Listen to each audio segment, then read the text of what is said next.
Hi hello నమస్తే welcome back to our channel మైత్రి124 and ఇవాళ వ్లాగ్ ఏంటంటే మేము వడ్లు ఆడేసుకొని వచ్చినాం.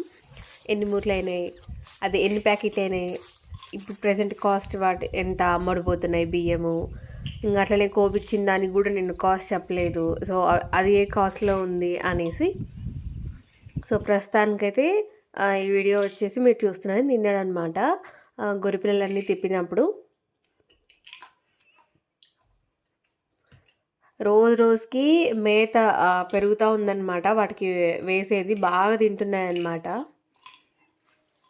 మంచిగా తింటాయి, పడుకుంటాయి, బయట కూడా మేస్తాయి, తిరుగుతాయి. ఎగ్జాక్ట్గా 2 to 3 o'clock అంతా వాళ్ళ మదర్ దగ్గరికి వెళ్ళిపోతాయి. అప్పటి నుంచి 6:30 అంటే ఇంకా చీకటి పడేంత వరకు కరెక్ట్గా ఈ టైంకి చీకటి పడుతుంది అనేది ఏమి ఉండదు కదా.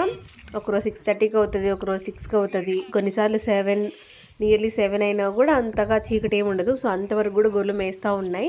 రీజన్ ఏంటంటే ఇంకా గడ్డి మొత్తం వాడబెట్టిపోయింది, ఇంకా సరిగ్గా తినవు, కడుపున పడదు, అందుకు మేస్తూనే ఉంటాయి. ఇంక మేము కూడా అట్లనే వదిలేస్తామన్నమాట. ఇంకేముందిలే అనేసి. గొర్రెపిల్లలు తిప్పేటప్పుడు చూడండి ఎంత బాగా అవంకగా వెళ్ళిపోతాయి, పక్కన ఉంటే చాలు వెళ్ళిపోతాయి. ఇంకా కొన్నిటిని డివైడ్ చేసి జస్ట్ అల్లిస్తూ ఉంటే అవి వెళ్ళిపోతాయి అన్నమాట. వాటికి ఎంత సిగరాకు ఎంత వేపాకు కడతామో కానీ మధ్యాహ్నం ఆ టైంకి మొత్తం అంతా కంప్లీట్ చేస్తే 99% అనమాట. కానీ ఇవాళ వచ్చేసి వడ్లు ఎత్తున్నాం కదా అనేసి అక్కడే హస్బెండ్ ఇంకా మదర్-ఇన్-లా వాళ్ళిద్దరు అక్కడికి వెళ్ళిపోతారు. నేను ఆవులు చూసుకున్నా, ఇంకా మా ఫాదర్-ఇన్-లా ఏమో ఇంకా గొర్రెలు తోలుకొని పోయారనమాట. అందుకే ఇవాళ తిప్పలేదు. ఆవులు వస్తానే అట్లా పొట్టు తింటాయి, వాటికి తినాల్సినవి తింటాయి, ఇంకా వదిలేసి మేతకు వెళ్తాయి. సేమ్ గొర్రెలు కూడా సాయంత్రం వచ్చాక పొట్టు చుట్టూరు కొన్ని ఉంటాయి, బయట మేస్తూ ఉంటాయి. వాటి ఇష్టానుసారంగా వదిలేసామన్నమాట. ఇక్కడ మీరు చూస్తున్న ఈ కొదంపిల్లకి గాలి పోసిందనమాట. అందుకే ఫీవర్ ట్యాబ్లెట్ అట్లనే డోలోఫట్. అదేంటి మనుషులకి యూస్ చేసేదంటే మేము వీటికి కూడా యూజ్ వేస్తాం. మేము వేయచ్చా అంటే మీరు ఒకసారి డాక్టర్ని అడిగి మీరు వేయండి. అట్లనే మెడిక్లిను, ఇంకా టెరామిషన్ అనే ఒక ఇంజెక్షను. మామూలుగా గాలి పోసిన వాటికి ఎక్కువగా మెడసొట్టబోయి చనిపోతాయట. అందుకనేసి ఆ ఇంజెక్షన్ అనేది మెడకే వేస్తున్నారు మా ఫాదర్-ఇన్-లా. అదేంటి మామ మెడకి ఎందుకు వేస్తున్నారు, మామూలుగా తైకి వేస్తారు కదా అంటే అట్లేం లేదు, నేను చాలా వాటికి చూశాను, ఇట్లా మెడకి వేసిన వాటికి వంకర పోకోకుండా మెడ అనేది మంచిగా ఉంటుంది అనేసి అన్నారు. సో ఇంకా అట్లనే మేము వేస్తున్నాం. మీరు వేయాలా అనేది వద్దా అనేది ఒకసారి మీరు ఆలోచించండి. ఎవరైనా మన ఛానల్ని ఫస్ట్ టైం చూసినట్టు సబ్స్క్రైబ్ చేయండి, లైక్ చేయండి, షేర్ చేయండి. ఇవన్నీ మీకు సబ్స్క్రైబ్ చేయడం ఇష్టం లేకుంటే అట్లీస్ట్ ఒక లైక్ అయినా ఇవ్వండి. ఇంకా మేము మడి వచ్చేసి నాటింది 1 ఎకరాకి పైనే ఉంటుంది. దానికి గాను 5 తొట్లు అయినాయి, అదే 5 బాక్సులు అయినాయి అనమాట వడ్లు. 5 బాక్సులకు కానీ 45 నుంచి 50 మూటలు అవుతాయి వడ్లు. 50 మూటలలో నుంచి 50 ప్యాకెట్లు బియ్యం వస్తాయి అన్నమాట. 50 ప్యాకెట్లలో ఒక 3-4 నూకలు వస్తాయి, 3-4 ప్యాకెట్లు. మిగిలినవన్నీ బియ్యము. అట్లనే 5 మూట్లు తౌడు వచ్చింది. సో మేము తౌడు వచ్చేసి ఆవులకి, నూక కూడా ఆవులకే వేస్తామన్నమాట. సన్న నూక, లావు నూక అయితే మేము ఇంట్లోనే వండుకొని తింటాం. ఇంకా మడి వేయడానికి వచ్చేసి 1.5 hour పట్టింది.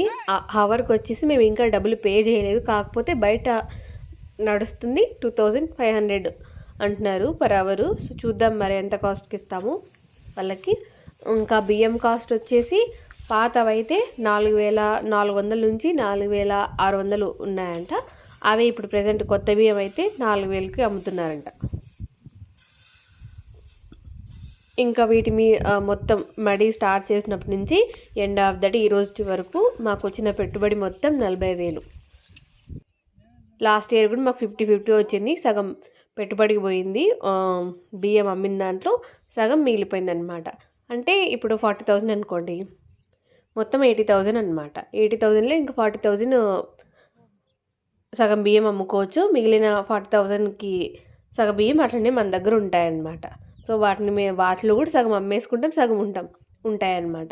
ఎందుకంటే ఎవ్రీ ఇయర్ మేము మడి నాటుతున్నాం కదా, అందుకు ఒకవేళ మడి నాటము అనేసి ముందుగానే డిసైడ్ అవుతే మేము అట్లనే పెట్టుకుంటాం అనమాట.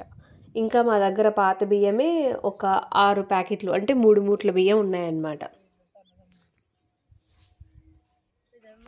ఇంతటితో మా పొలం పనులు సమాప్తం.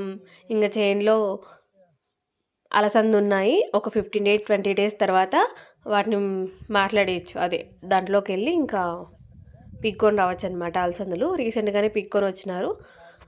ఒక 20 సేర్ల నుంచి 30 సేర్ల వరకు అయినాయి అనమాట కొట్టింటి. అవి ఫస్ట్ టైం పీకినవన్నమాట. వాటి కాస్ట్ ప్రజెంట్ ఊర్లో అయితే 70 రూపాయలతో అమ్ముతున్నారు. కానీ బయట 90 కానీ 100 కానీ షాప్లో అమ్ముతున్నారంట. మేము ఎట్లా అమ్మాలి అనేది మేము ఇంకా డిసైడ్ అవ్వలేదు. మొత్తం చేనులో ఉండే కాయలన్నీ పీకేసి వాటిని క్లీన్ చేసి సెరిగి ఇన్ని అయినాయి అనేసి వాటి కాస్ట్ ఊర్లో ఎంత పోతుంది, బయట షాప్లో మనం అమ్మితే ఎంత పోతుంది అని తెలుసుకొని మేము అమ్ముకుంటాము.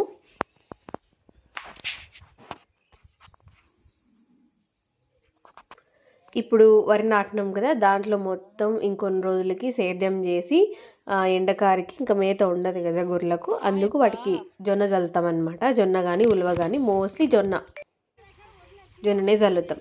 ఇంకా వడ్లు మొత్తం ఎత్తేసి ఇట్లా ట్రాలీకి పోసినాము. ట్రాలీకి పోసినాక అయిన చోటుకి మిగిలినవన్నీ మళ్ళీ మూటలకు పోసినాం. మూటలన్నీ స్క్వేర్ షేప్లో వేసి పైన వాటి మధ్యలో మళ్ళీ కొన్ని వడ్లు పోసినాం అన్నమాట.